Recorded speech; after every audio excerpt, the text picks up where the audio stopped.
What's up, y'all? It's Shuffle, and this is a video that will be reviewing the Steadfast Steward updates, both 1 and 2.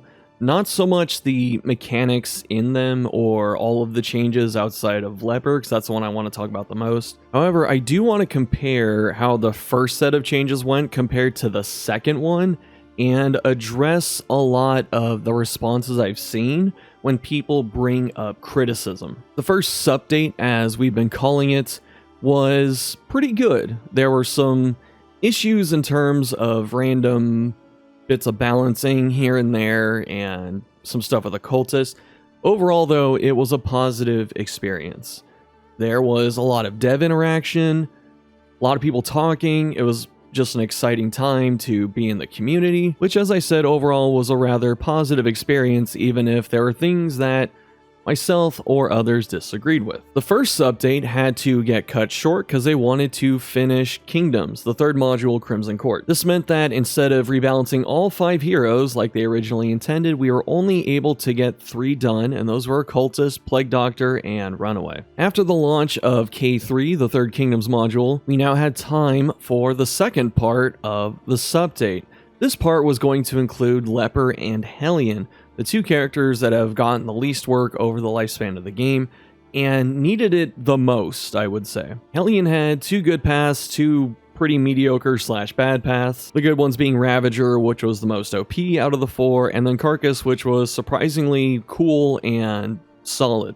Leper was the one struggling the most. He got the least amount of changes over the entire lifespan of the game. He was almost exactly the same as he was all the way back in 2021 when the game hit early access. Fast forward to October, and now we're in the Supdate Part 2. This one was exclusively for Hellion and Leper, and it was communicated that there would be very little, if any, changes to anything else in the game, like existing systems or mechanics for other gameplay aspects. This was purely hero balance. Sadly, compared to the first Supdate, there was absolutely zero communication from the devs to the players. Over the 3-week span, the channels discussing the changes were filled with a lot of complaints. Some things were still enjoyed, which is to be expected. However, a lot of complaints were being put in there for specific things, like Leper getting free actions on his new stance abilities, which are Revenge and Withstand, as well as Hellion's Berserker path, which hit the update in a very lackluster state. Even more confusing is that only a few days into the second Supdate, we were given an exit survey. If you don't know what that is, during the Supdate, they would always give us exit surveys when they're looking to wrap up the current hero they're working on, and you would get a chance to give it a number score, 1 to 5, and leave some comments. Now, it was strange enough getting an exit survey only a couple days in, considering all of the problems that were being posted about. Again, there really wasn't any dev communication on the thought process. There were dev notes in the changelog, but honestly, it's much better to show up in person having live dialogue with your players than it is to just leave little footnotes which don't have any interactivity at all. This is a strange choice considering the Supdate was marketed as a set of changes that was supposed to be for the players that stuck out through the entire game, that have always been there to support it, and it was a community-driven event. So when these are labeled as community efforts and there's no dev interaction, it becomes a little strange, because this is no longer a community update. This feels more like a normal patch where people test it on the experimental branch for a couple weeks and then it goes live. Besides the Hellion and Leper reworks, the second Supdate didn't have any major changes to systems, as I said, but there were a few changes that came in for other heroes, and a few of them weren't even tested. They just got shoved to live at the last minute. The reaction from the community was mixed. What I mean by mixed is that there were some things that were enjoyed and there are some things that were not enjoyed. For instance, a lot of the Wanderer changes were mostly okay between both characters, and as I said before, with Hellion, Berserker was the one that really got a lot of pushback.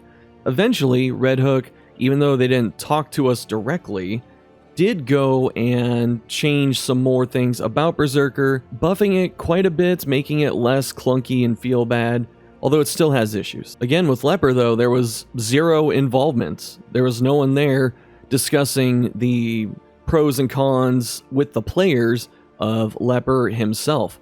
The way Leper hits the testing branch is almost exactly the way he left it. The only changes being some adjustments on Monarch and the stacking buff that he got. The most controversial thing among these were Leper and his free actions. So for those out of the loop with Leper, the majority of changes he got, besides the free actions, were he just got a lot of damage on stuff. I made 2 different videos, I think, on this, so you can check those out if you want to.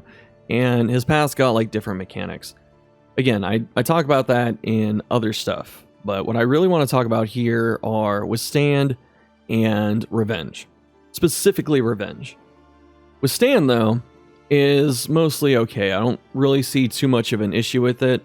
People are saying, oh, the minus 100% crit buff is terrible, and I question that because Leper has 5 crit on everything. Right? He does not have high crit. He's historically never had high crit. Since he has wide damage ranges, usually you do want crit, because crit guarantees a max roll, plus 50%. And so that's also another balancing thing for Leper, is his crit rates are historically low. However, even though your crit's minus 100%, you can still use crit tokens.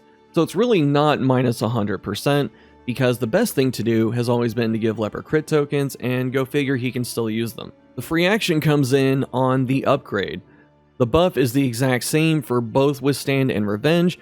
However, when you upgrade it with the Mastery Point, it does not end your turn, which means that at any point you can press Withstand or Revenge and then do something else in the same turn. Where it gets bad is Revenge, and it's pretty much like this on all 4 paths in terms of what it accomplishes. Now, one of the criticisms is that Leper cannot gain block, which can be pretty detrimental. I want to remind people Leper has the highest health pool in the entire game, and he has a self-heal with Solemnity that's pretty powerful. So, him not having block tokens is honestly a very small and moot point, especially considering when he can throw Intimidate on enemies and hit them with Weaken as well. The reason Revenge specifically is an issue is because it gives you a strength token immediately, and you can do it for free. So for the cost of 1 mastery point, you can give Leper a strength immediately on turn 1, and also make him faster for the rest of the fight. But then you can swing Chop right there. Unmastered Chop with a strength token is 9 to 18 damage. That is quite a lot. The person that used to do that also was Hellion. Hellion used to get these insane like turn 1 attacks because of old Ravager, where she had bonus damage for free setting in rank 1. So this right here, even at base, I believe these were the same damage values. So 8 to 12 on Ravager was actually 10 to 15. Which is a little more consistent in terms of the damage range. It's tighter, but it's very comparable to starting out with 9 to 18 damage.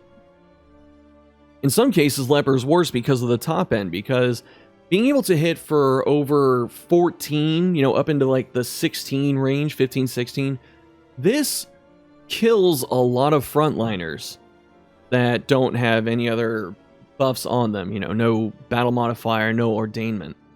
And then obviously when they start getting those things more consistently, you can also master Chop to keep pace with that. And the reason it's an issue is because with Howling End, it terrorized the game for about 4 years. It was nerfed repeatedly because it was so strong. And the thing it was always really good at was being able to be thrown out on turn 1. That is always why it was way stronger than any other built-up damage move like Burning Stars. You could still throw Burning Stars on turn 1, even like the old version. It was just much more difficult because it usually required an Encore and a little bit of luck. If you want to throw 2 in 2 turns anyway. So yeah, you had to get the right speed order, had to get the Encore hits, and because Jester had to go first, if The way you did it was you would encore Chaotic Offering, so the extra action would be Chaotic Offering. And then when it rolled around to Occultist's turn, who has the same speed as Jester, it would be his official turn, and he would get the second unchecked power token, because the first one would be gained from the move. So that's how he threw stars on turn 1. So with that, it took 2 characters, correct turn orders, and that was only part of the way of making it, super powerful, and even then, it was a little bit harder to be consistent without extra help like speed modifiers.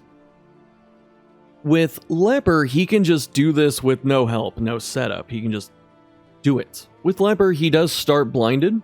He doesn't start with 2 anymore, or at least the chance of 2, but this is resistible, so you do have a small chance to resist it.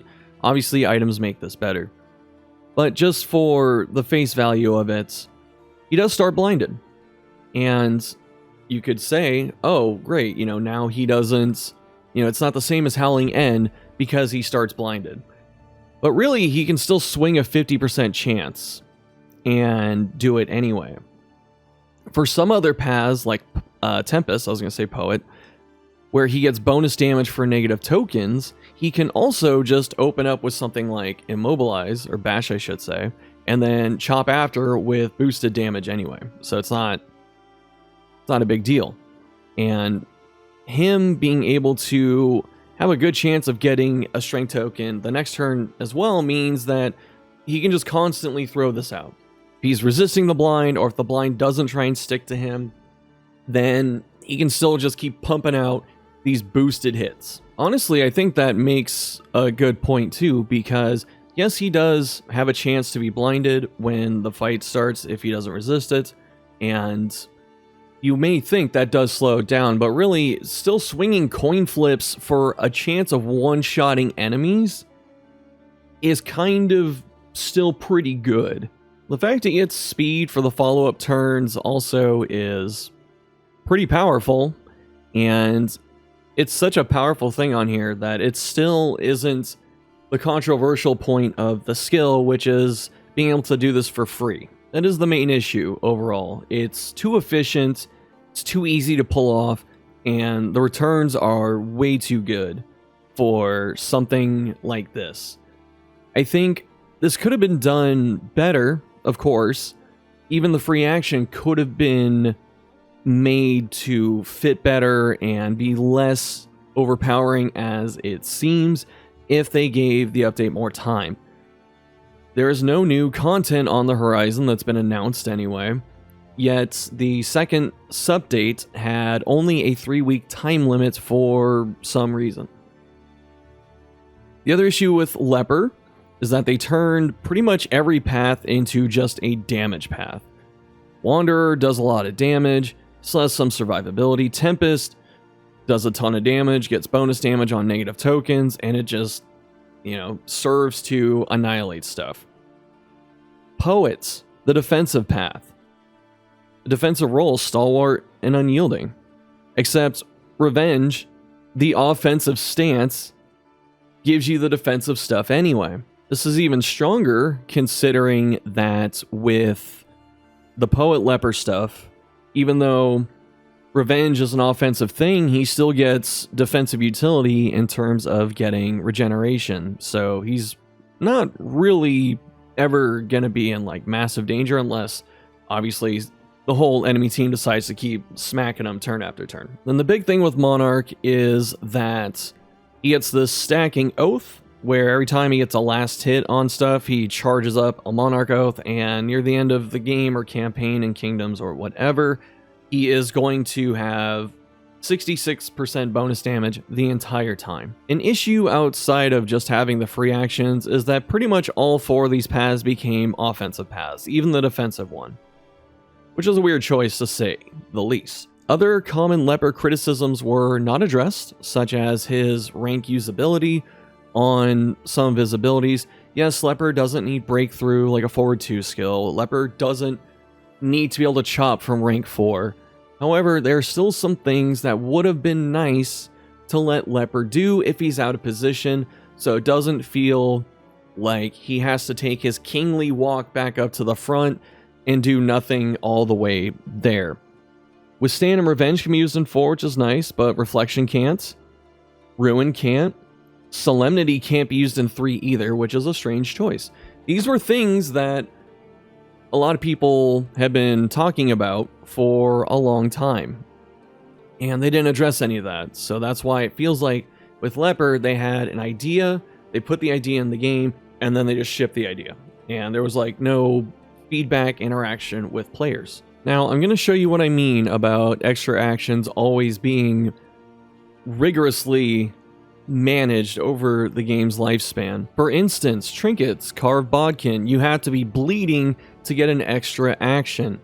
And even having the -2 bleed received, sometimes attacks don't bleed you at all, so it never even triggers. It has to be a strong bleed, and it has to be on you, and you don't have to cure it. Which means the risk in having this on is that it may not proc, you know, when you get hit by a 3-turn dot, and you have to be taking constant damage in order to get value out of this, so it's threatening. Another one is the Redoubt. With Redoubt out of the tangle, you have to get hit, and 1 out of 5 times you get an extra action if your speed is slow. So your character has to be slow AF, and they have to get hit. Not attacked, hit. So the risk is you're giving up action economy and taking a risk in damage in order to get an extra turn sometimes. Oversprung Pocket Watch. Also, I'm going to use extra action and free action and extra turn interchangeably because they're pretty much around the same power level with minor differences. With Oversprung Pocket Watch, half chance to give you extra action, half chance to stun you, which takes an action. You can resist the stun, and sometimes you can extra action out of the stun.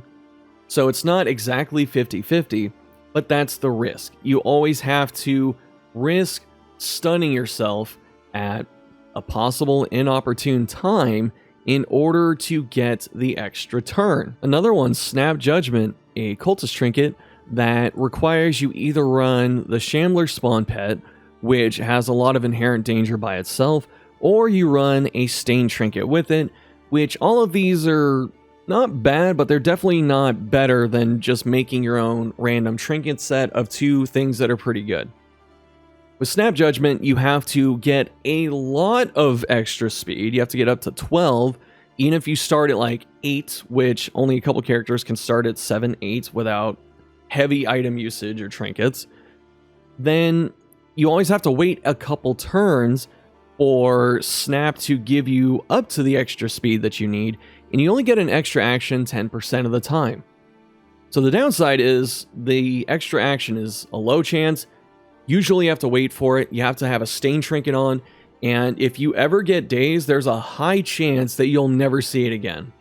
Because the moment you get dazed and you're at the end of the turn order, and maybe that happens on the first turn, or on a subsequent turn, like 3 turns in, you have it on someone that's not lightning fast, like Grave Robber, and you get -6 speed, you could be at the end of the turn order for the rest of the fight and never get to use it. So there is a lot of heavy cost associated with this one. Temptation. Historically, one of the strongest extra action trinkets available, same shortcomings. You need to have a stained item or Shambler equipped to the wagon, and it's either a 50-50 chance of you getting an extra action or you take 1 damage. 1 damage is incredibly relevant because you lose 100% death blow resist, which doesn't put you in the negative. It caps you at 33 because that's the bottom end of the cap. So this thing can give you extra turns, or something happens, it has a 66% chance to kill you if you hit the 1 damage. Heavily balanced. Let's go back to our heroes and see extra actions in action. Jester. Encore severely weakens Jester with daze and weaken, and then bleeds the target and has rank restrictions in terms of usage. And a long cooldown. Upgrading it, you remove the weaken and slightly lower the cooldown, but that's a heavy cost, and it takes someone else's turn. It takes Jester's turn to have someone else get an extra action. And it's not just a 1-to-1 trade, it's one that comes with disadvantages because it's such a powerful effect that you can make plays happen that are normally not there. And Jester only gets us on 2 paths. They took it away from Virtuoso and Soloist. But Intermezzo is the only one that keeps it. Another extra action, Duelist on Instructress with, again, if she is in the correct stance, she gives them, and the correct position, she gives them 3 stress for an extra turn, not an extra action. There are pros and cons to having extra turns compared to extra actions. For instance, Occultist probably wants an extra turn because he procs his Chaotic Offering and stuff like that. Regardless, path specific, position specific, 3-turn cooldown, takes Duelist's entire turn, 3 stress on the target. Those are a lot of limiting factors to making this happen, and a mastery point at that. So this is not as accessible as other things. The final one that people throw around a lot, and I really don't think it's a good comparison, is Transform. You know, they say, well, Transform's an extra action, like it's a free turn or whatever. Why is that okay, but not Revenge? Well, the thing with Transform is, for one, it's been something A-Bomb has done for like 10 years now. It's always worked this way. And it's had the same major downsides. Yes, it doesn't take his turn. What it does do is lock him out of 4 of his skills, 4 out of his 5 human skills, in exchange for these other ones. You get a buff. You also cause a bunch of stress to your allies. And it has a cooldown that's pretty lengthy. 5 turns mastered down to 3. Abomination also loses the Transform status if he hits a Meltdown. In the first game, it was an Affliction. Either way, he maxes out stress and rolls the bad outcome. He loses the form. So he doesn't even get to stay in it for the entire battle unless you're really babysitting him. So for Abomination, his free action is limited by super long cooldowns, punishing the rest of your party so you can't really be hitting it every single time you want to, locks him out of half his moveset. In some cases, his better moveset, because Absolution is great, Manacles can be really handy, Beastbile is solid, Backlash is solid, Iker's okay, right? These are all pretty solid moves.